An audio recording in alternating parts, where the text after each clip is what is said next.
Hello बच्चों, good morning. कैसे हैं आप लोग? क्या हाल चाल है आपका? बच्चों welcome to my YouTube channel best approach. बच्चों आज हम स्टार्ट कर रहे हैं स्ट्रेट लाइन का लेक्चर नंबर 2। आपने आई होप स्ट्रेट लाइन का लेक्चर नंबर 1 देख लिया होगा और उसमें जो जो फॉर्मूलेज बताए थे वो सब आपने याद कर लिए होंगे। जो भी प्रॉपर्टीज थी क्वाड्रेटल की, ट्राइंगल की, जो भी मैंने आपको बताई वो सब एक बार अच्छे से पढ़ लेना, उसके बाद ही आप ये लेक्चर समझ पाएंगे। तो सीक्वेंस को फॉलो करना बहुत इंपॉर्टेंट है। बीच बीच में मैं आपको एक्सरसाइज शीट्स और होमवर्क वगैरह भी दूंगा, वो आपको मिल जाएगा, है ना, डोंट वरी। तो स्टार्ट करते हैं। अभी स्टार्टिंग में 3-4 लेक्चर तक कोई होमवर्क नहीं है, क्योंकि थोड़ा सोचो ना, मुझे बहुत सारे फॉर्मूलेज, बहुत सारी बेसिक बेसिक चीज़ें आपको बतानी है। पिछली बार भी आपने देखा होगा क्वाड्रेटल के कितने सारे बहुत बेसिक बेसिक बातें जो क्लास 9-10th की थी वो मैंने आपको बताई थी ना। स्टार्ट करते हैं। और जो IIT JEE के लिए स्पेशल ऑफर प्राइस चल रहा है अभी अनअकैडमी पर, जिसमें आपको मिलता है 60% का of on your IIT JEE subscription. ठीक है, इसमें बच्चों आपका जो अगर ड्यूरेशन अगर 3 मंथ्स है तो आपका ऑफर प्राइस अभी ये चल रहा है ना। ठीक है, तो आपका इतना इतना अमाउंट बच जाता है। आप मेरा रेफरल कोड यूज़ करके ये ऑफर जो है अवेल कर सकते हो ना। मेरा रेफरल कोड है MC सर लाइव, है ना। ये अनअकैडमी पर जाके आप अवेल कर सकते हो। आपको कैसे डिसाइड करना है कि आपको किस प्रकार का सब्सक्रिप्शन या कितने ड्यूरेशन का सब्सक्रिप्शन चाहिए? वो ऐसा है कि अगर आपका IIT का एडवांस का एग्जाम आज से 6 महीने बाद है, जैसे रिपीटर स्टूडेंट्स हैं उनका 6 महीने के आसपास होगा करीब करीब, तो वो ये वाला लेंगे, है ना। और अगर आप क्लास 11th में हैं तो आपका 18 मंथ का आपको अवेल करना है। ठीक है बच्चों, जो अपकमिंग बैचेज हैं वो बता देता हूँ। ऑल स्टार क्रैश कोर्स आ रहा है रिपीटर स्टूडेंट्स के लिए, ये आपका 24 नवंबर को स्टार्ट हुआ है। JEE मेन 2023 ओरिएंटेड है ये, है ना। ठीक है, और बच्चों बैच के हाईलाइट्स हैं कि 3 मंथ्स का क्रैश कोर्स है टारगेटिंग JEE 2023 और JEE mains with all IIT JEE top educators from Unacademy. ठीक है, इसमें कॉम्पिटिटिवनेस थ्रू स्पीड रिवीजन आपका बढ़ेगा और PYQs आपके PYQs का जो भी ट्रेंड रहा है ना उसके बेसिस पर आपको प्रैक्टिस कराया जाएगा। एक अर्ली ग्रोथ बैच है जिसमें JEE मेंस और एडवांस 2025 के एक्सपीरियंस उसमें प्रिपेयर कर सकते हैं। ये 24 को स्टार्ट हो गया है बच्चों, ऑल स्टार बैच के एडुकेटर्स। ठीक है बच्चों, अब अपन भोकाल सीरीज जो है वो चैप्टर स्ट्रेट लाइन जो है स्टार्ट करें। कोऑर्डिनेट ज्योमेट्री का बहुत इंपॉर्टेंट चैप्टर है। अगर आपने इसको अच्छे से समझ लिया तो आपको आगे दिक्कत नहीं आएगी। मतलब सर्कल, पैराबोला, एलिप्स, हाइपरबोला है ना, ये बहुत आराम से स्मूथ गोइंग होगा। तो लास्ट टर्न पे अपन ने ये देखा था, ये बस इसलिए कि हमने लास्ट टर्न पे क्या किया था। अब स्टार्ट करते हैं।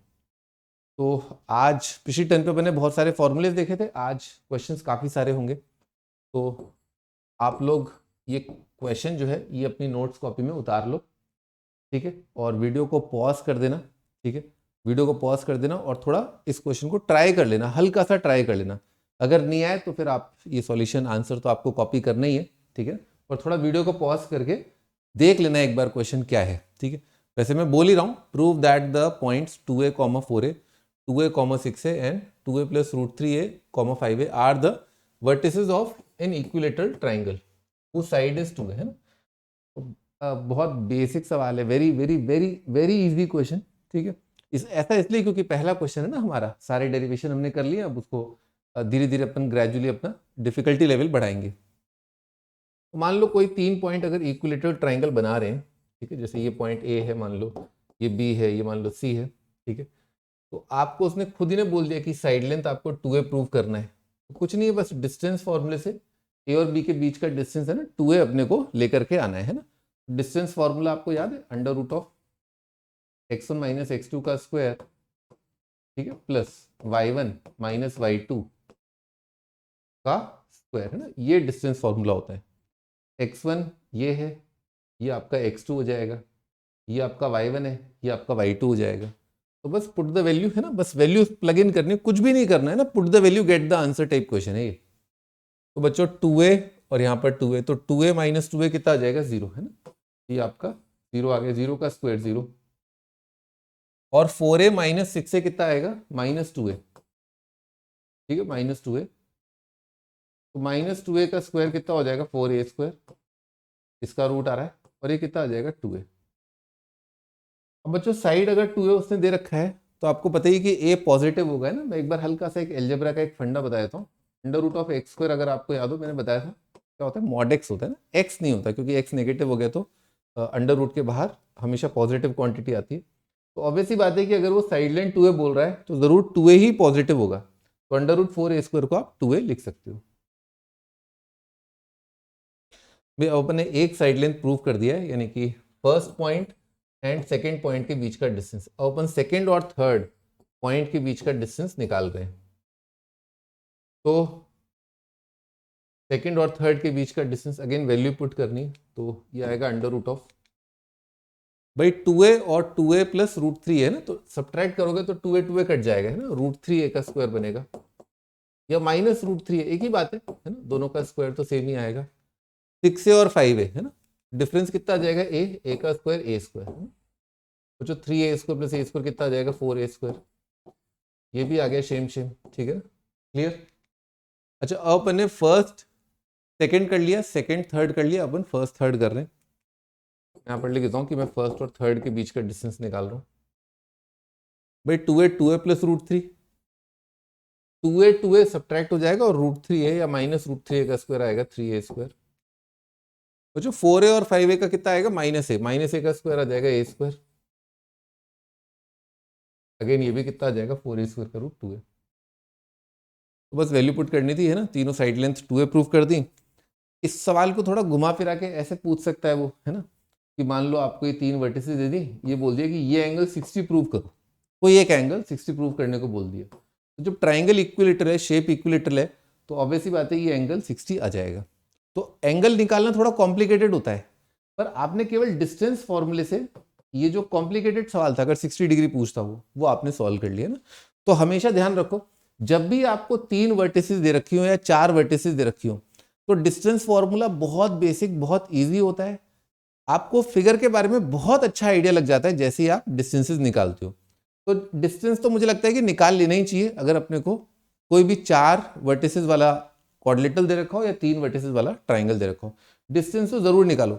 अगर ट्राइंगल आइसोसेलेस भी आ जाता है तो भी उसमें भी कई सारी इजी चीजें होती हैं, जैसे फॉर एग्जाम्पल कोई ट्राइंगल आइसोसेलेस है तो आपको ये पता चल जाएगा कि अगर ये दोनों बराबर हैं तो आपका जो मीडियन है, एंगल बाइसेक्टर है, परपेंडिकुलर बाइसेक्टर है, एल्टीट्यूड है, वो सब इक्वेशन क्या होंगी, सेम होंगी, ठीक है। तो डिस्टेंस जरूर निकालना चाहिए ना। आगे बढ़ते हैं, नेक्स्ट क्वेश्चन है second question, prove that the points this are the vertices of, हाँ ठीक है, at the vertices of parallelogram. बच्चों वर्टिसेस ऑफ पैरेललोग्राम के लिए मैंने आपको एक प्रॉपर्टी बताया था कि जो डायगोनल्स का मिड पॉइंट होगा, ठीक है, वो सेम आएगा, या डायगोनल्स बाइसेक्ट है ना, तो इन ऑर्डर ही होगा है ना। अगर वो आपको जबरदस्ती कंफ्यूज करना चाहता है तो बात और है, पर 99.9% केसेस में वो आपको जो वर्टिसेस हैं वो इन ऑर्डर ही होंगी। ऐसा नहीं है कि ए बी सी डी की बजाय ए बी डी सी कर देगा, अगर कर देगा तो बता देगा, ठीक है ना, कि मेरा। और बच्चों नामकरण जो है वो एंटी क्लॉकवाइज होता है ना, ये ध्यान रखना, क्वाड्रिलेटरल हो चाहे ट्राइंगल हो, एंटी क्लॉकवाइज ही आपको नेमिंग करनी होती है। तो अपने को क्या है, पैरेललोग्राम प्रूव करने के लिए ए और सी का जो मिड पॉइंट है, ठीक है, और बच्चों बी और डी का जो मिड पॉइंट है, वो अपने को क्या है, सेम प्रूव करना है, इससे मेरा काम हो जाएगा, ठीक है ना। मैंने आपको प्रूफ मैंने पिछली टर्न पे बताया था कि कैसे अपन पैरेललोग्राम का प्रॉपर्टी वगैरह, दोनों ऑपोजिट साइड पैरेलल इक्वल, वो सब देख चुके हैं अपन। बच्चों ए और सी का मिड पॉइंट का फॉर्मूला देखो कितना होगा। अगर x1, y1, x2, y2 की बात करें तो उन दोनों पॉइंट्स का मिड पॉइंट कितना होगा, x1 plus x2/2, y1 plus y2/2 है ना। जो सेक्शन फॉर्मूला है आपका क्या है, 1:1 है। तो जो m और n का वैल्यू है ना वो कितना है, 1:1 है, तो ये आ जाएगा। अब a और c का मिड पॉइंट देखो, -2 + 4, -2 + 4 कितना आएगा, 2, 2/2 कितना आ जाएगा, 1। तो जो -1 और 3 है ना, तो -1 + 3 कितना आ जाएगा, 2, 2/2 कितना आ जाएगा, 1। अपन बी और डी का मिड पॉइंट निकाल रहे हैं, तो 1 + 1 कितना आएगा, 2, 2/2 कितना आएगा, 1। 2 + 0 कितना आ जाएगा, 2, 2/2 कितना आ जाएगा, 1 आ जाएगा। तो देखा आपने, इन दोनों का मिड पॉइंट सेम आ रहा है, इससे आपका ये जो फिगर है ये पैरेललोग्राम हो गया, ये अपन ने प्रूव कर दिया। अब इसी प्रॉब्लम को अपन एक और तरीके से अप्रोच कर सकते हैं, अपन डिस्टेंस जैसा कि मैंने बताया था आपको, उससे भी जा सकते हैं इसमें ना। तो आप कॉन्जिक्यूटिव जो साइड्स हैं, यानी कि A B, B C, C D, D A, इन सबको निकाल लो आप। तो इन सबको कैलकुलेट करते हैं, तो ए बी का वैल्यू कितना आ रहा है भाई, 2, -2 -1 कितना आ जाएगा, -3 का स्क्वायर, और -1 -0 कितना आ जाएगा, -1 -1 का स्क्वायर, तो 9 और 1 कितना आ जाएगा, 10 आ जाएगा। अब BC का वैल्यू निकाल लो, BC का वैल्यू कितना आएगा आपका, 1 और 4 कितना आ जाएगा, 3 और 3 है ना। ये आ रहा है 3 का स्क्वायर प्लस 3 का स्क्वायर, ये कितना आ जाएगा, √18 आ जाएगा। अब अपन सी डी की बात करते हैं, तो सी डी यानी कि दिस एंड दिस, तो 4 और 1 और 3 और 2, 4 और 1 का डिफरेंस कितना आ जाएगा, 3, 1 और 2 का आ जाएगा 1, ठीक है, ये आ जाएगा आपका √10, ठीक है। नेक्स्ट अपन डी ए की बात कर लेते हैं, डी ए है ना, डी ए की लंबाई देखते हैं, तो 1 और -2 डिफरेंस कितना आ जाएगा, 3, 3 का स्क्वायर, 2 और -1 है ना, 2 और -1 का डिफरेंस 3, 3 का स्क्वायर, ये कितना आ जाएगा, √18 आ जाएगा। अब आप आराम से देखो, ए बी के ऑपोजिट कौन है, सी डी है, तो √10 आ रहा है, बी सी के ऑपोजिट क्या है, ए डी है, √18 आ रहा है। तो यहाँ पर ऑपोजिट साइड्स क्या आ गई, इक्वल आ गई। तो आप इस तरह से भी कर सकते हो कि डिस्टेंस फार्मूला लगा के अपन ने मिड पॉइंट जो है, डिस्टेंस फार्मूला लगा के साइड लेंथ अपने बराबर बोल दी, या मिड पॉइंट से अपन ने पैरेललोग्राम बोल दिया ना, दोनों ठीक है। एक और तरीका भी है जो अपन आगे चल के देख सकते हैं कि आपका जो ए बी लाइन का जो स्लोप है आगे आएगा, पर अभी बात नहीं कर रहे ज़्यादा, इसका स्लोप और इसका स्लोप बराबर, पर स्लोप अभी अपन ने पढ़ा नहीं है, बाद में देखेंगे ना। Prove that the points this and this are at the angular points of rectangle. बच्चों जब भी आपको रेक्टेंगल प्रूव करना हो, तो मैंने आपको बताया था it's a special case of parallelogram. तो पहली चीज तो हम ये प्रूव करेंगे, अगर प्रूव करना है रेक्टेंगल कि ये पैरेललोग्राम है। सेकंड चीज, पैरेललोग्राम में ऐसा क्या स्पेशल है कि वो रेक्टेंगल बन जाए, तो उसमें आप कई तरीकों से जा सकते हो, 90 से जा सकते हो। दूसरा आप बोल दो कि डायगोनल्स जो है वो इक्वल हैं, डायगोनल्स इक्वल से भी आप रेक्टेंगल बोल सकते हो। खैर, तो पहले अपन पैरेललोग्राम प्रूव करते हैं ना, तो पैरेललोग्राम प्रूव करते हैं। बच्चों अगेन ऑर्डर में ही दे रखा होगा, ऐसा नहीं हो सकता कि ऑर्डर में न दे, ठीक है। तो अपन ए और सी का मिड पॉइंट देखते हैं ना, ए और सी का मिड पॉइंट कितना आ रहा है, ए और सी का मिड पॉइंट आ रहा है 7/2, और बच्चों कितना आ रहा है 5/2, दिख रहा है क्या आराम से, ए सी का mid point this and this. बच्चों बी और डी का मिड पॉइंट 8 - 1 7/2, 4 और 1 5/2, दिख गया, ठीक है। ये तो 2 सेकंड का काम था, हो गया काम। पैरेललोग्राम तो बहुत सिंपल होता है। अच्छा आगे बढ़ते हैं। तो 90 डिग्री या डायगोनल इक्वल, तो डायगोनल मतलब कि ए सी और बी डी अपन बराबर प्रूव कर दें। तो अब मैं लेंथ निकाल लेता हूँ ए सी का। ए सी का लंबाई कितना आ रहा है, 2 और 5 का डिफरेंस 3, 3 का स्क्वायर, -2 9, 9 का कितना आ जाएगा स्क्वायर 81, कितना आ गया, √90 आ गया ना, √90। और बी डी निकाल लेते हैं अब। बी डी कितना आला है, 9 का स्क्वायर आला है, और 4 और 1 का कितना आ जाएगा 3 का स्क्वायर, ये भी √90 आ गया। लियो, हो गया प्रूफ, है ना, देखा आपने, बहुत सिंपल सवाल, ठीक है ना। पहले तो हमने प्रूव किया पैरेललोग्राम है, सेकंड से हमने बोल दिया कि डायगोनल बराबर है, तो ये आपका रेक्टेंगल हो जाएगा। अगेन डिस्टेंस फॉर्मूले से भी जा सकते हैं अपन, एक और अप्रोच, ठीक है, कि अपन ने ए और बी के बीच का डिस्टेंस निकाला, तो 8 और 1 का कितना आ रहा है 6 का स्क्वायर, और 4 और 2 का है ना, √6 का स्क्वायर प्लस 6 का स्क्वायर है ना, तो ये कितना आ जाएगा √72। तो जो ए बी बी सी निकाल लेते हैं ना, ये आपका ए बी है, बी सी का लेंथ निकालते हैं, बी सी का लेंथ कितना आ रहा है 3 का स्क्वायर, 3 का स्क्वायर, दिख रहा है आराम से, 5 और 8 है ना, ये कितना आ जाएगा √18 आ जाएगा। A B B C C D, C D कितना आ जाएगा 6 का स्क्वायर, 6 का square. Again opposite side equal आती हुई दिख रही होंगी, धीरे धीरे आपको 72 आ रहा है। और अपन डी ए निकाल लेते हैं ना, ए डी का वैल्यू कितना, 3 का स्क्वायर और 3 का स्क्वायर, 3 का स्क्वायर और 3 का स्क्वायर बच्चों कितना आ जाएगा √18 आ जाएगा, ठीक। हाँ, तो अपन ने देखा कि ऑपोजिट साइड जो है, यानी कि ए बी और सी डी इक्वल आ रही है, बी सी और ए डी इक्वल आ रही है, तो यहाँ तक अपन पैरेललोग्राम पर आ चुके हैं। अब मैं क्या करता हूँ, मैं ए सी निकाल लेता हूँ, है ना। ए सी क्या डायगोनल है, ए सी क्या आ रहा है 3 का स्क्वायर और 9 का स्क्वायर, दिख रहा है, 3 का स्क्वायर और 9 का स्क्वायर, ये कितना आ जाएगा √90 आ जाएगा। क्या आपने को ये दिख रहा है क्या कि इसका स्क्वायर या ए बी का square, A B square B C square कितना आ जाएगा ए सी स्क्वायर। तो आपने देखा यहाँ पर, अगर यहाँ पर 90 दिख गया होगा आपको, इसका स्क्वायर प्लस इसका स्क्वायर आ रहा है इसका स्क्वायर, तो डेफिनेटली पाइथागोरस थ्योरम से यहाँ पर एंगल 90 है, तो रेक्टेंगल आ गया, ठीक है। एक एंगल 90 पैरेललोग्राम का, तो पैरेललोग्राम क्या हो जाएगा, रेक्टेंगल हो जाएगा।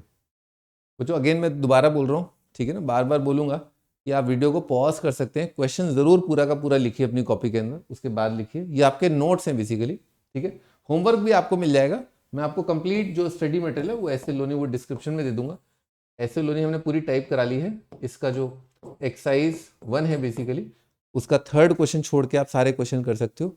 डाउट वगैरह भी अपन कोशिश करेंगे कि आप पूछ लो, ठीक है, नहीं तो कंप्लीट सॉल्यूशन मैं आपको दूंगा, ठीक है। Prove that the point this is the centre of the circle circumscribing the triangle whose angular points are this. अपने को बोला गया है कि भाई एक ट्राइंगल है, उसके ये 3 पॉइंट्स हैं ए बी सी। पॉइंट के कोऑर्डिनेट दे रखे हैं अपने को यहाँ पर, ये 1 1, ठीक है। अपने को साबित करना है कि जो सर्कल है उसका जो सेंटर है वो ये है। आई बात समझ में? प्रॉब्लम समझ में आ गई? 3 पॉइंट दे रखे हैं, 3 पॉइंट तो डेफिनेटली एक सर्कल उन तीनों पॉइंट से पास करेगा। ये अपन ट्रिग्नोमेट्री से अपन जानते हैं ये बात कि 3 पॉइंट से पास होने वाला सर्कल होता है सर्कम सर्कल। साबित ये करना है ये पॉइंट जो है ये सर्कल का सेंटर है। तो सर्कल का सेंटर है तो भैया ये बस इतना साबित कर दो कि आपका जो सर्कम सेंटर ओ है, अगर ये है तो ओ ए ओ बी ओ सी क्या होंगे? इक्वल आएंगे। ये प्रूव कर दो आप। If this is O we have to prove O A O B और ओ सी इक्वल है। तो भाई ओ ए का वैल्यू लगाओ, ये 1 और -1/14, तो डिस्टेंस फॉर्मूला कितना आ रहा है? 15 का स्क्वायर अपॉन 14 का स्क्वायर। और बच्चों 1 और 39, 39 - 14 25 आ रहा है क्या? 25 का स्क्वायर अपॉन 14 का स्क्वायर का लूट, ये आपका ओ ए। वो भी देखते हैं। तो जो 2 49 29 29 का स्क्वायर 14 का स्क्वायर, ठीक है, और 3 और 42 3 का स्क्वायर है ना, अपॉन 14 का स्क्वायर, ये आपका ओ बी का स्क्वायर है। तो जो ओ सी का स्क्वायर देखते हैं, ओ सी -2 उधर देखना पड़ेगा। तो -2 28 है ना, देख रहे हो आप विनोद? देख रहे हो डिफरेंस? -2।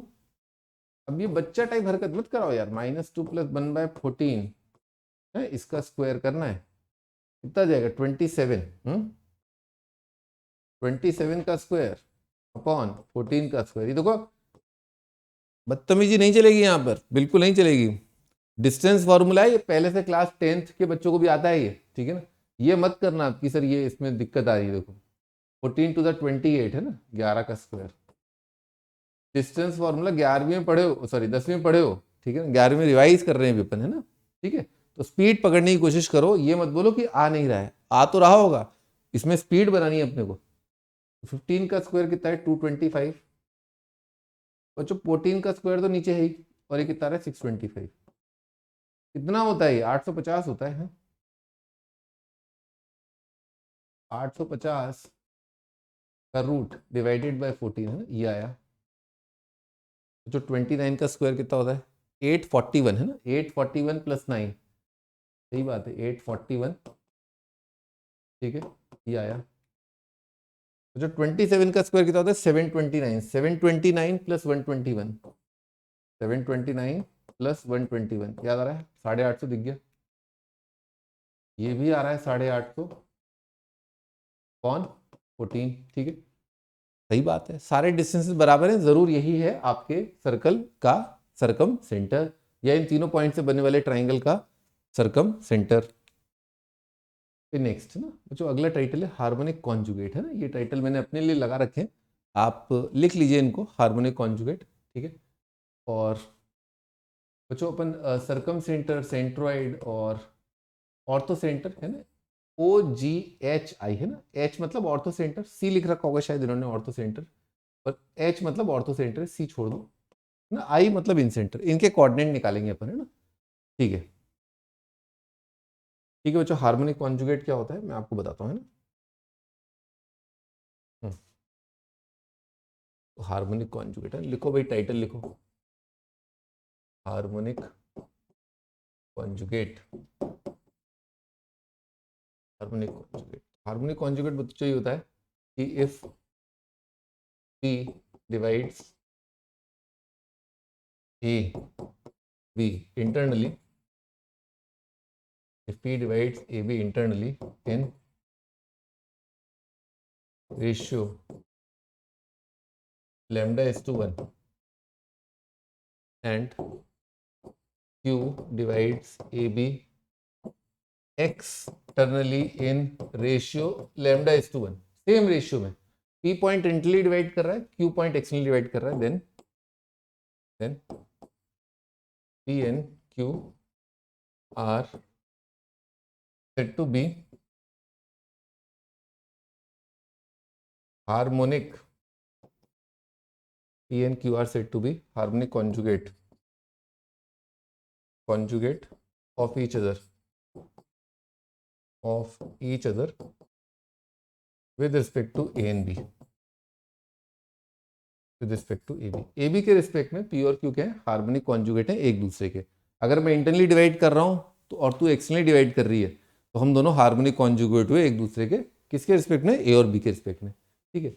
अच्छा, इसको मैं एक डायग्राम से दिखाया था आपको ना. मान लो ऐसा है, पी डिवाइड्स है ना ए.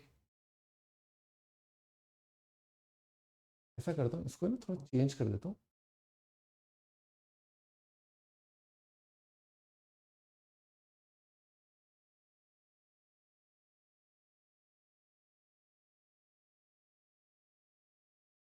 If A divides P and Q internally in the ratio and B divides externally in the ratio, then A and B are said to be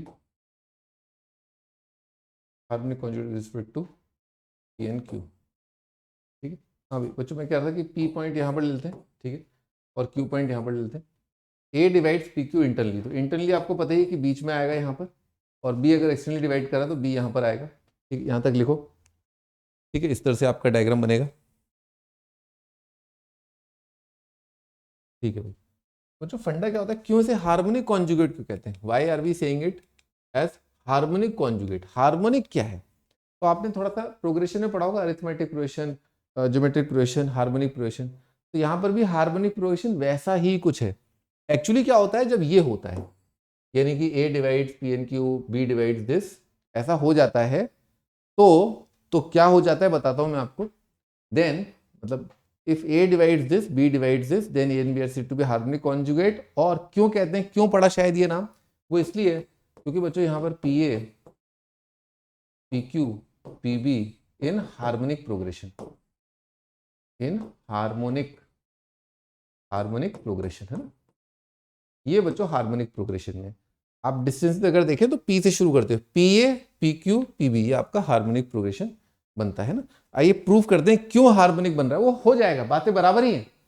ये बात कहना कि अगर ए डिवाइड कर रहा है पी क्यू को इंटरनली, बी डिवाइड कर रहा है एक्सटर्नली सेम रेशियो में, तो ये बात कहना और ये बात कहना कि P A, P Q, P B harmonic progression में दोनों बातें सेम है ना. आइए साबित कर देते हैं. तो पी डिवाइड है ना, तो किसको डिवाइड कर रहा है, अरे यार, तो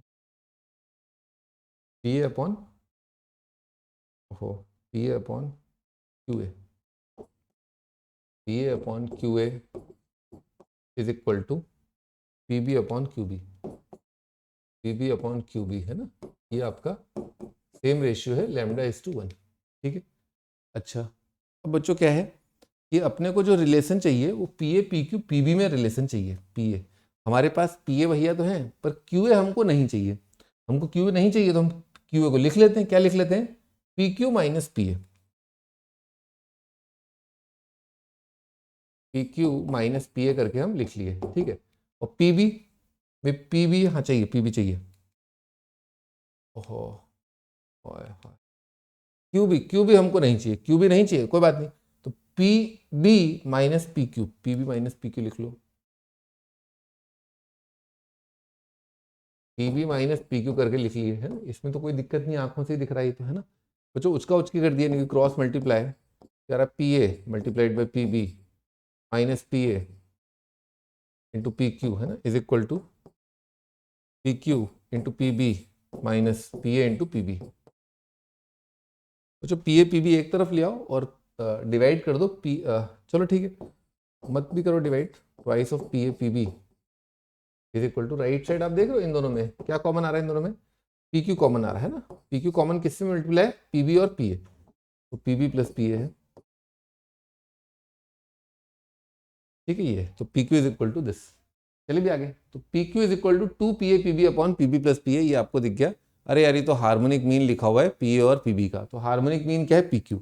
वही हम कह रहे थे, अगर 3 नंबर हार्मोनिक प्रोग्रेशन में है, इसका मतलब क्या है, बीच वाला क्या है, हार्मोनिक मीन है फर्स्ट और थर्ड का. तो हो गया प्रूफ है ना. तो ये बहुत मस्त चीज़ है। तो कहीं पर भी लैंग्वेज में अगर दिखाई दे ना सवाल में कि ऐसे करके 4 पॉइंट है एक लाइन पर और ये हार्मोनिक प्रोग्रेशन बन रहा है, तो समझ जाओ, क्या समझ जाओ, इंटरनल डिवीजन एक्सटर्नल डिवीजन वाली बात समझ जाओ, नहीं तो सवाल बहुत लेंदी हो जाएगा। तुम डिस्टेंसेस पे जाओगे, वो एक्सप्रेशन ऐसा देगा कि डिस्टेंसेस में फंस जाओगे।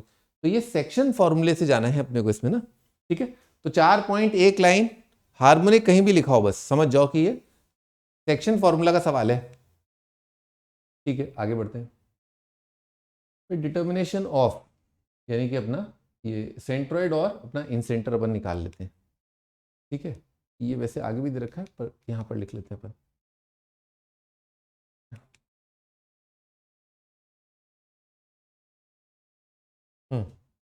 जो coordinates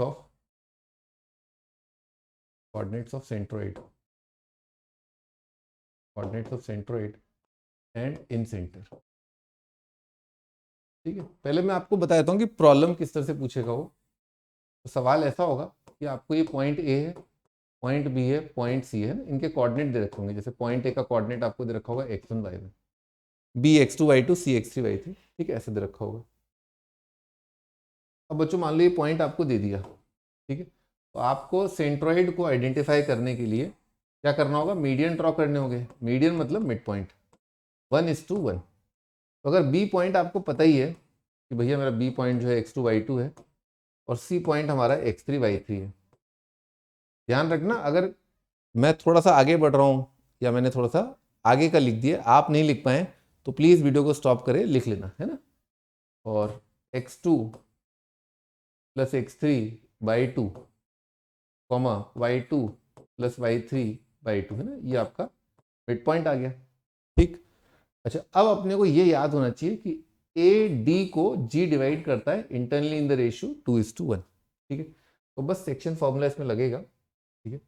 वो सेक्शन फॉर्मूला हम लगाए थे, 2 multiplied by this, 1 multiplied by this divided by 2+1। बहुत आराम से आपको दिखना चाहिए, ठंडे ठंडे दिखना चाहिए कि 2 को जब इससे मल्टीप्लाई करोगे तो कितना आएगा, x2 प्लस x3 आएगा। याद है ना, सेक्शन फॉर्मूला है ना, एल एम है ना, या एम एन जो था। 2 multiplied by this, 1 multiplied by y1 upon 2+1 है ना, आपको दिख गया होगा x1 plus x2 plus x3 upon 3 है ना। कुछ अरिथमेटिक मीन जैसी फील आ रही है, y1 plus y2 plus y3 arithmetic mean की फील आ रही होगी, ठीक है ना। तो ये होता है बच्चों अपना सेंट्रोइड का कोऑर्डिनेट है ना, very simple, 2 into this 1 into this है ना, ये आपका आ गया। अपन आते हैं इन सेंटर पर। तो अगर मुझे 3 पॉइंट पता है, ट्राइंगल बन रहा है, तो मैं सेंट्रोइड का कोऑर्डिनेट निकाल सकता हूँ इस फॉर्मूले से।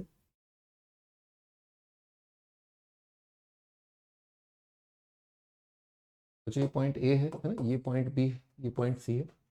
हमें दे रखा है अपने को ना, अपने को ये पॉइंट दे रखा है x1 y1, अपने को पॉइंट दे रखा है x2 y2, अपने को पॉइंट भी दे रखा है x3 y3। बच्चों अगर अपने को तीनों पॉइंट दे रखे हैं तो डिस्टेंस फॉर्मूले से आप ये निकाल सकते हो, डिस्टेंस फॉर्मूले से ये निकाल सकते हो, डिस्टेंस फॉर्मूले से आप ये भी निकाल सकते हो, ठीक है। अब बच्चों क्या, आपने एक एंगल बाइसेक्टर बना दिया, ये दूसरा एंगल बाइसेक्टर बना दिया, ये आपने तीसरा भी एंगल बाइसेक्टर मान लो बना दिया है ना, ये आई है। अब बच्चों एंगल बाइसेक्टर में एक बहुत सिंपल सा फंडा ये चलता है, ठीक है ना, कि अगर मान लो ये रेखा यानी कि ए डी ये एंगल बाइसेक्टर है, तो अगर ए डी एंगल बाइसेक्टर है तो यहाँ पर पॉइंट डी जो है वो क्या होगा, ये आपने क्लास 9-10 में पढ़ा होगा, प्रूफ भी है, एनसीईआरटी में प्रूफ है कि दिस लेंथ यानी कि B D upon C D, this upon this is equal to कितना होता है, this upon this is equal to this upon this होता है, ये सी अपॉन बी होता है। अच्छा, तो ये रेशियो अगर सी अपॉन बी है तो डी पॉइंट के कोऑर्डिनेट के लिए क्या है, सी को इधर मल्टीप्लाई किया, बी को उधर मल्टीप्लाई किया, अपॉन कितना आएगा, B plus C. Point D के कोऑर्डिनेट कितने आ जाएंगे, C x3 plus B x2 divided by B plus C, C y3 plus B y2 upon C plus B है, ये आएगा आपका डी का कोऑर्डिनेट।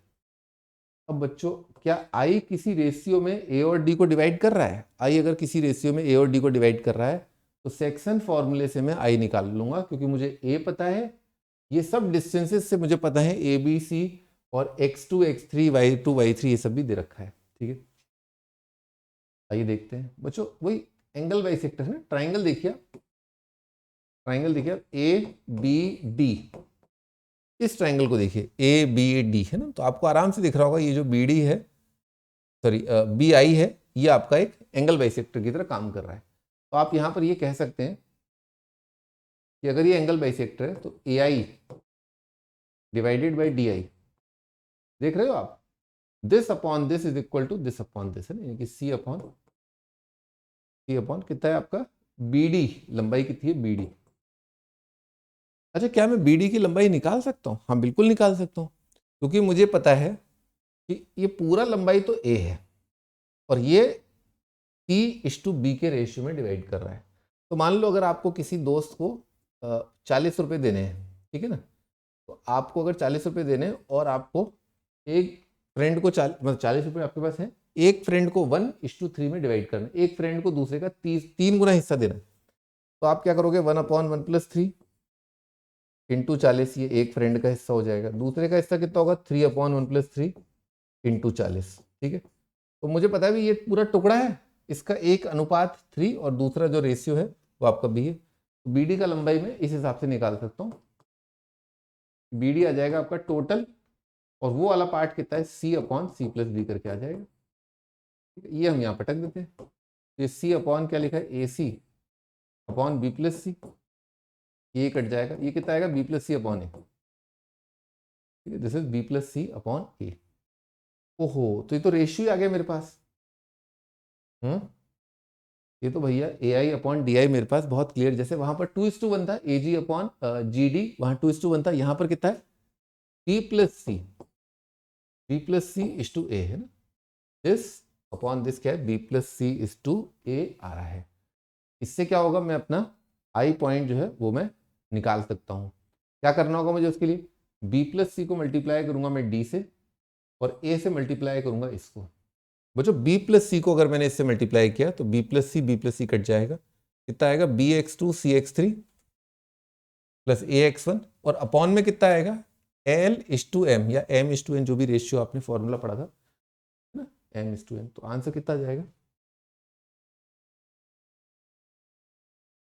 आंसर आ जाएगा आपका AX1 plus BX2 plus CX3 upon A+B+C, ठीक है ये। और बच्चों दूसरा AY1 plus BY2 plus CY3 upon A+B+C, ठीक है ना, ये आपका सेक्शन फॉर्मूले से आपका ये आ गया। बच्चों इसमें एक जादुई डायग्राम और बन रहा है, ये सब आपको एक अच्छे से दोबारा देखना होगा अगर आपको पहली बार में समझ में ना आए। फिर भी मैं डायग्राम बड़ा करके आपके लिए, ताकि आपको विजुअलाइज क्लियरली हो जाए, ये डायग्राम बहुत इंपॉर्टेंट है।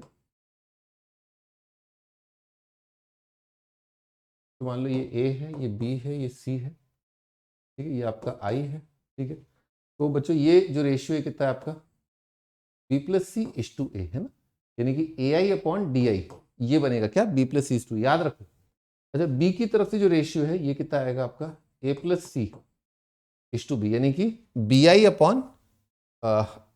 बोल देते हैं, BI/EI कितना है, A+C/B है ना, C की तरफ से, यहाँ पर A+B और ये C, यानी कि बच्चों CI/FI कितना आएगा, A+B/C आ जाएगा, है ना। तो ये रेशियो आप B की तरफ से A+C/B, A की तरफ से B+C, रिमेनिंग मतलब C की तरफ से रिमेनिंग क्या है, A+B, ऐसे करके आप याद कर सकते हो।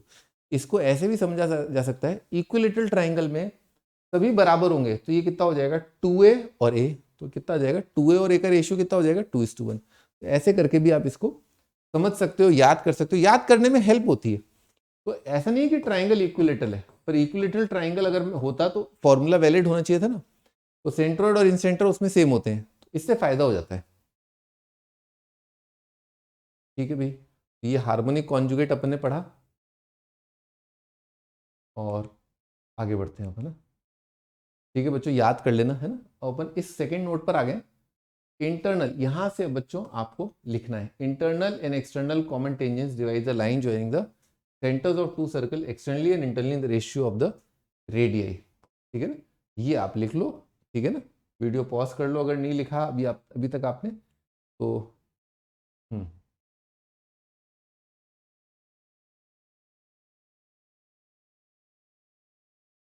ठीक है।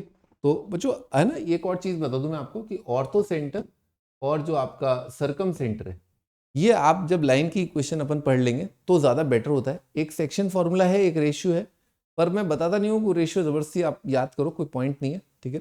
पर हाँ, आप सरकम सेंटर और ऑर्थो सेंटर लाइन्स की इक्वेशन से आप बहुत जल्दी निकाल सकते हो, ठीक है ना। सेक्शन फॉर्मूले से निकालना ठीक नहीं है, इनफैक्ट यूजलेस ही है, मतलब ठीक है, अगर आपको पॉइंट दे रखें तो। सरकम सेंटर और ऑर्थो सेंटर थोड़े टाइम बाद आने वाले हैं, अभी अपन ने क्या पढ़ लिया, सेंट्रोइड और इन सेंटर अपन ने पढ़ लिया है। चलो ठीक है, अब आपने लिख लिया होगा इंटरनल एक्सटर्नल कॉमन टेंजेंट, इसको मैं बता देता हूँ आपको। जो क्या है, जैसे मान लो एक सर्कल ये दे रखा है और एक और सर्कल आपको ये दे रखा है ना, ये आपको दो सर्कल दे रखे हैं, ठीक है। तो बच्चों ये सर्कल पे अगर आप देखो, इस सर्कल पर कोई स्पर्श रेखा जो इसको छू रही हो और इस सर्कल को भी छू रही हो, ये एक लाइन है जो टेंजेंट है दोनों सर्कल पर, ठीक है। ये एक और लाइन है जो दूसरे सर्कल, इन्हीं सर्कल्स पर टेंजेंट है, ठीक है। बच्चों ये सर्कल का सेंटर हमने मान लिया C1 है ना, दिस इज C1। इस सर्कल का सेंटर C2 है, रेडियस R1 R2 है, ये 90 है ना, ये क्या है R1 है, ये कितना है, ये 90 है, ये कितना है R2 है।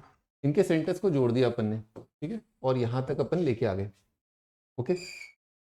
तो डायग्राम जो है तसल्ली से आप बनाना, डायग्राम काफी बड़ा है ना, ठीक है। तो बड़े पन्ने या आधा पन्ना पूरा अपना डेडिकेट कर देना इसको। अब मैं एक और कॉमन टेंजेंट बना रहा हूँ यूं करके, ठीक है, ये आपका एक कॉमन टेंजेंट और ये एक और है ना, ठीक है। इस तरह से ये डायग्राम आप फिनिश अप कर लो, ठीक है।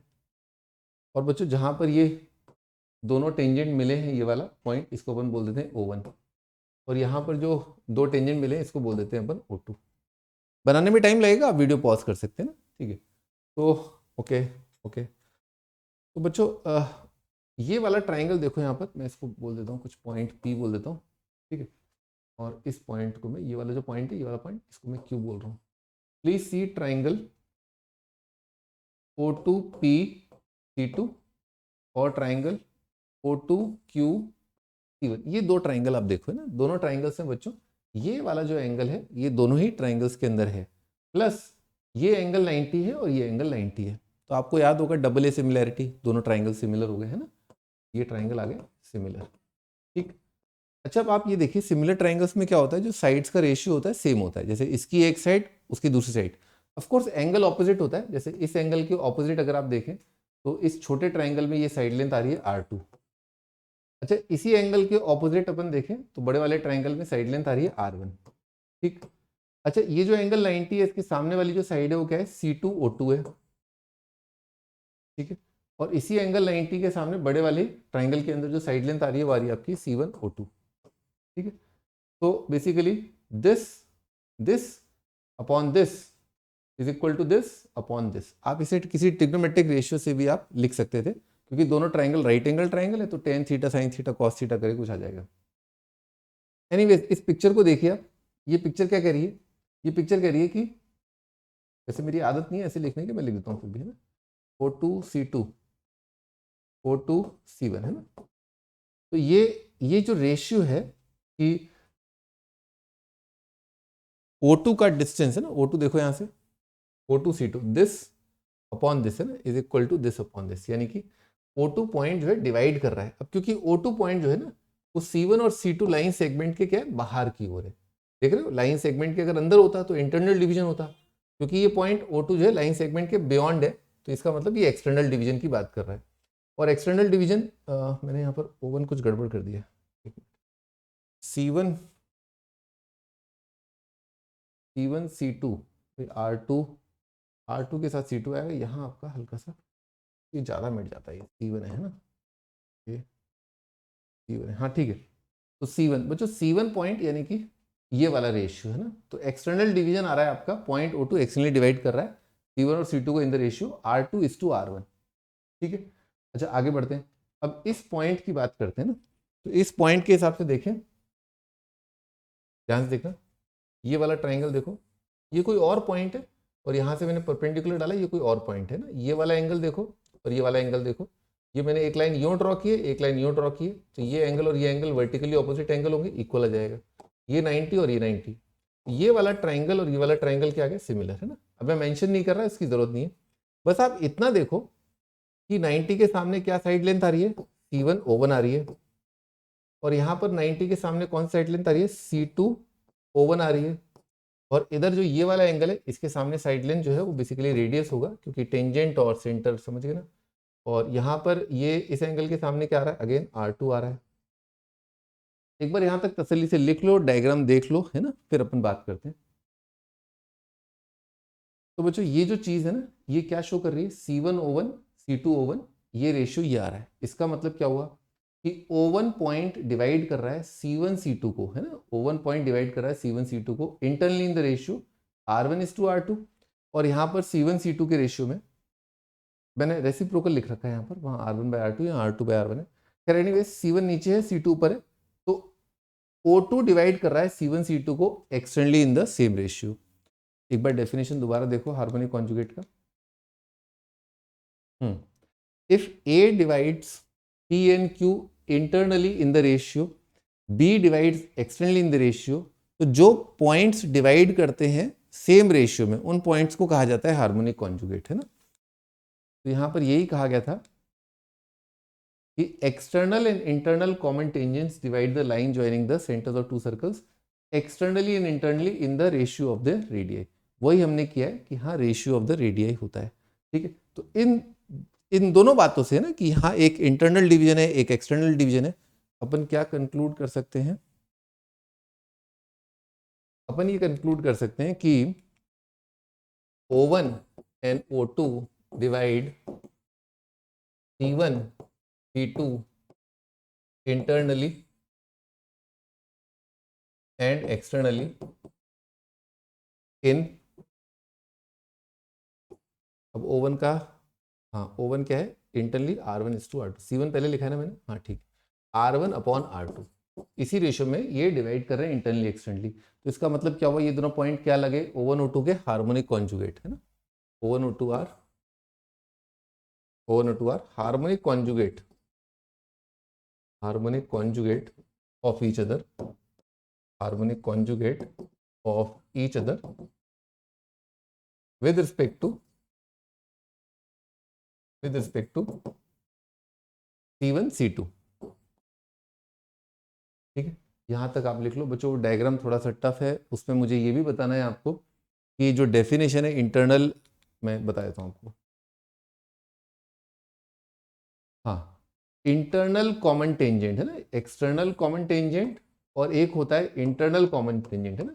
ये डेफिनेशन आपने अगर नहीं देख रखी तो वो भी मैं आपको भी लिखवाऊंगा थोड़ी देर में, और पहले आप एक बार ये इसको कंप्लीट करो, ठीक है। कंप्लीट कर लिया होगा, वीडियो पॉज कर लेना आप जरूर, है ना।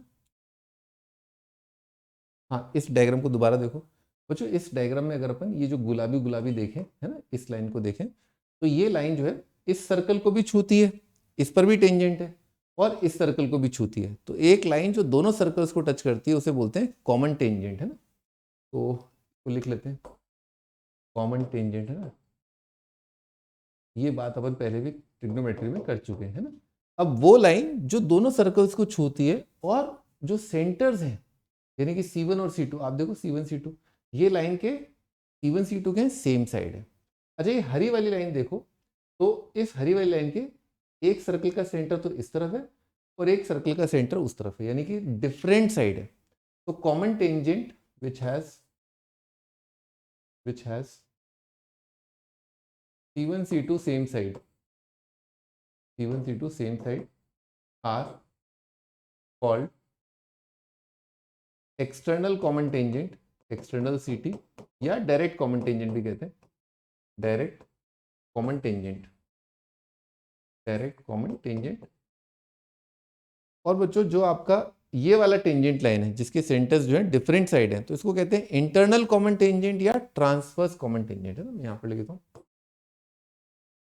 इंटरनल कॉमन टेंजेंट या transverse common tangent, transverse common tangent, है ना, ठीक है। इसका यूज क्या होता है या इनकी लेंथ क्या होती है, ये तो अपन अगले ही चैप्टर में पढ़ेंगे। बस आप यहाँ पर बस इतना समझ लो कि एक कॉमन टेंजेंट लाइन और सेंटर्स अगर सेम साइड है तो उसे कहते हैं आप डायरेक्ट कॉमन टेंजेंट या एक्सटर्नल कॉमन टेंजेंट, क्योंकि शायद ये बाहर से निकल रहा है। इंटरनल मतलब इन दोनों सर्कल्स के बीच में से ये लाइन जा रही है, इसीलिए इसीलिए इसको इंटरनल कॉमन टेंजेंट कहते हैं, ठीक है। तो और ट्रांसवर्स कॉमन टेंजेंट भी कहते हैं अगर आपका सेंटर्स डिफरेंट साइड है, इस लाइन के डिफरेंट साइड है, ठीक है। ठीक है बच्चों, एक और चीज अपने को करनी है यहाँ पर, ये दूसरा चीज है, इसको लिखो आप पहले ना, internal and external angle bisectors of an angle of a triangle divide the base harmonically. अब मैं आपको इसका प्रूफ दूंगा, पहले आप ये लिख लो। तो प्रकृति में पहली चीज जो मैंने आपको बताई, जहां पर हार्मोनिक कॉन्जुगेट पाया जाता है, वो दो सर्कल्स जब दूर दूर होते हैं तो उनके एक्सटर्नल इंटरनल कॉमन टेंजेंट होते हैं।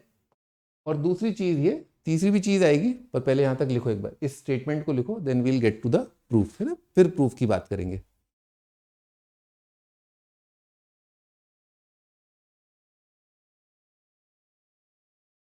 ठीक है भाई, तो अपन इसका प्रूफ देखते हैं।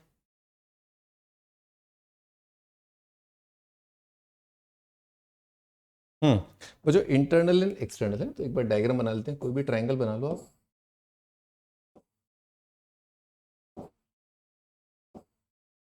जैसे ट्राइंगल है ए बी सी, और ये आपका डी है और ये पॉइंट आपका ई है। तो यहाँ पर अपन ने इसको थोड़ा सा एक्सटेंड कर दिया, ठीक है।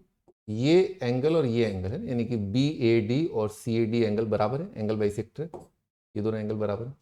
बच्चों ट्राइंगल का इंटरनल एंगल अगर ए होता है, ठीक है, तो ये सीधी लाइन है, ये वाला एंगल है ना, यहाँ से लेकर के यहाँ तक है ना, ये वाला एंगल कितना हो जाएगा, लाइन पर रिमेनिंग एंगल सप्लीमेंट्री एंगल होगा 180 माइनस ए। अच्छा, अगर इस पूरे एंगल का, अगर ये लाइन ए ही बाइसेक्टर है, तो ये वाला एंगल है ना, उसका आधा हो जाएगा, यानी कि वो हो जाएगा 90 माइनस ए बाई 2, है ना। यहाँ तक बनाओ पहले।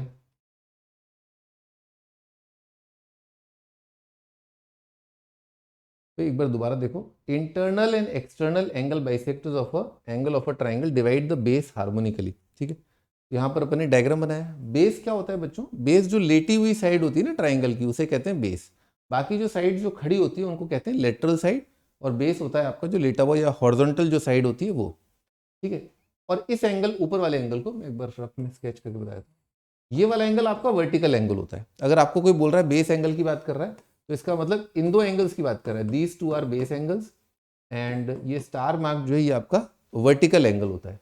हाँ, तो मैं कह रहा था बेस जो है वो क्या है यहाँ पर इस ट्राइंगल में, बीसी है। अच्छा, बीसी को डी पॉइंट डिवाइड करता है किसी रेशियो में, अभी अपन ने देखा ही था, जस्ट मैंने भी आपको डेरिवेशन कराया है इन सेंटर का, तो वहां पर अपन ने देखा था डी पॉइंट डिवाइड करता है, बी के सामने बी, सी के सामने C, in the ratio C is to B, है ना। इस बात को मैं लिख भी देता हूँ, B D upon C D, ये कितना है आपका C is to B, correct, ठीक है। तो बेस डिवाइड कर रहा है, सॉरी एंगल बाइसेक्टर डिवाइड कर रहा है बेस बीसी को, इंटरनल एंगल बाइसेक्टर डिवाइड कर रहा है बेस बीसी को in the ratio C is to B. ये प्रूफ अपन देख चुके हैं जस्ट अभी 15 मिनट पहले। अब बच्चों क्या है, ये पॉइंट ई अगर देखो, मान लो अगर किसी रेशियो में डिवाइड कर रहा है, मान लो ई किसी रेशियो में डिवाइड कर रहा है बेस बीसी को, तो पहला थॉट क्या आता है कि यार ये तो बेस बीसी यानी कि लाइन सेगमेंट बीसी के बियॉन्ड है, ऑब्वियस सी बात है कि एक्सटर्नली डिवाइड कर रहा होगा। मैं भी थोड़ी देर में प्रूव कर दूंगा आपको कि हाँ, कि बी अपॉन सी है ना, ये आपका इसी रेशियो में डिवाइड कर रहा है ना, जस्ट अभी प्रूव करने जा रहे हैं।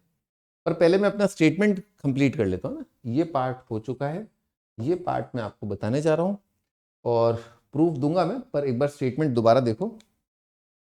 Internal and external angle bisector of an angle of a triangle divide the base harmonically, तो सही बात है।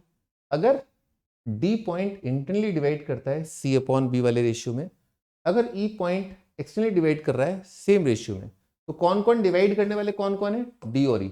तो डी और ई पॉइंट क्या हो जाएंगे, harmonic conjugate of each other हो जाएंगे with respect to point B and C, ठीक है। लिख लेते हैं इस बात को ना, D E are harmonic conjugate, are harmonic conjugate of each other,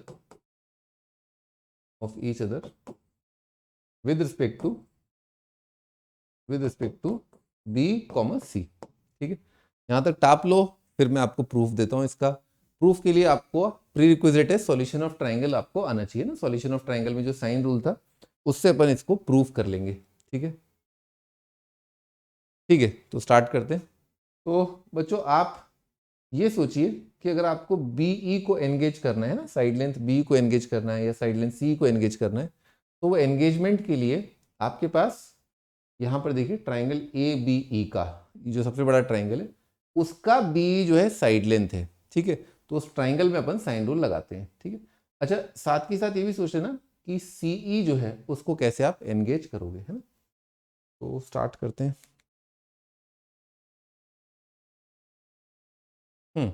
वो जो बी ई है ना, तो बी ई ट्राइंगल क्या है, ए बी ई मैं लिख देता हूँ पहले ना। ट्राइंगल ए बी ई में मैं लगा रहा हूँ साइन रूल।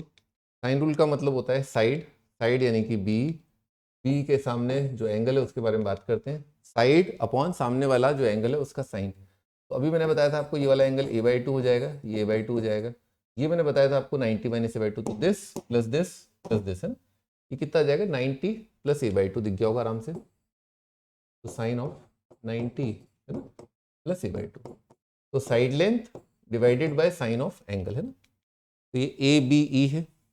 अच्छा, ए बी ई, और ध्यान रखना आगे चल के मैं सी में भी जो है साइन रूल लगा करके उसके सामने वाला एंगल जो कि 90 माइनस a/2 है वो लगाने वाला हूँ।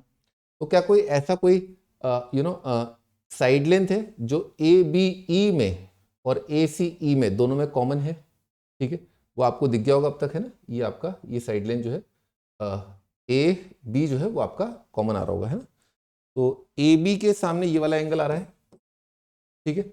और यहाँ पर जब मैं आपका ये वाला साइड लेंथ लगाऊंगा, ठीक है, ये वाला जो ट्राइंगल है उसमें मैं ये वाला साइड लेंथ यूज करूंगा, उसके सामने भी यही एंगल आएगा ना। इस एंगल को कुछ बोल दें तो अल्फा बोल देते हैं ना। तो बी ई है ना, this upon this is equal to C upon, है ना, C upon sine of alpha, ठीक है, ये आ जाएगा। इसी तरह से मैं ट्राइंगल ए सी ई है मैं लिख देता हूँ। ट्राइंगल ए सी ई के अंदर मैं साइन रूल लगा रहा हूँ। तो ए सी ई में कितना आएगा, A C upon sorry C E upon sine of सामने वाला एंगल अभी बताया था 90 माइनस a/2 आएगा इज इक्वल टू, हाँ भाई, अब ये वाली साइड लेंथ आ रही है ना। अब मैं ये वाली साइड लेंथ एंगेज करना चाहता हूँ क्योंकि मुझे रेशियो थोड़ा आइडिया भी लो कि मुझे रेशियो तो यही लाना है ना अगर मुझे प्रूफ करना है ना। तो ये साइड लेंथ कितना है, बी है, और इसके सामने वाला जो एंगल है वही अल्फा है ट्राइंगल एसी में, और ये आ जाएगा साइन अल्फा। तो जो डिवाइड मार दो, है ना। साइन 90 प्लस थीटा कितना होता है, cos theta. Sine 90 minus theta कितना होता है, कॉस थीटा। जब डिवाइड मारोगे तो डिनोमिनेटर डिनोमिनेटर कट जाएगा, ये आपका ये कट जाएगा, कितना आ गया, B upon C is equal to C by B. तो B upon C is equal to C by B, hence proved. और ये वाला अगर आपको प्रूव करना है तो 10th क्लास के एनसीईआरटी आप उठा सकते हो, वो आपको पता ही है, ठीक है। ठीक है, तो बच्चों अपन ने ये दो बातें अपन ने प्रूव कर ली, इंटरनल वाली और ये है ना, ये दोनों बहुत इंपॉर्टेंट है। आगे वाली चल के सर्कल में और बहुत अच्छी अच्छी चीज़ें आपको देखने को मिलेंगी ना, क्योंकि सर्कल से रिलेटेड है। ये तो खैर फिर भी ट्राइंगल से रिलेटेड है। Locus of harmonic conjugate of P, P with respect two points in which line joining through point P is called its polar. बच्चों यहाँ से अपन स्टार्ट करेंगे ना, ये वाली चीज़ से अपन स्टार्ट करेंगे। अपन ने सेंट्रोइड ऑफ ट्राइंगल निकाल लिया है, ठीक है। तो नेक्स्ट टर्न पे एक और जगह बताऊंगा जहां पर प्रकृति में हार्मोनिक कॉन्जुगेट देखने को मिलता है, ठीक है। तो मिलते हैं नेक्स्ट टर्न पे अपन। Take care, bye bye.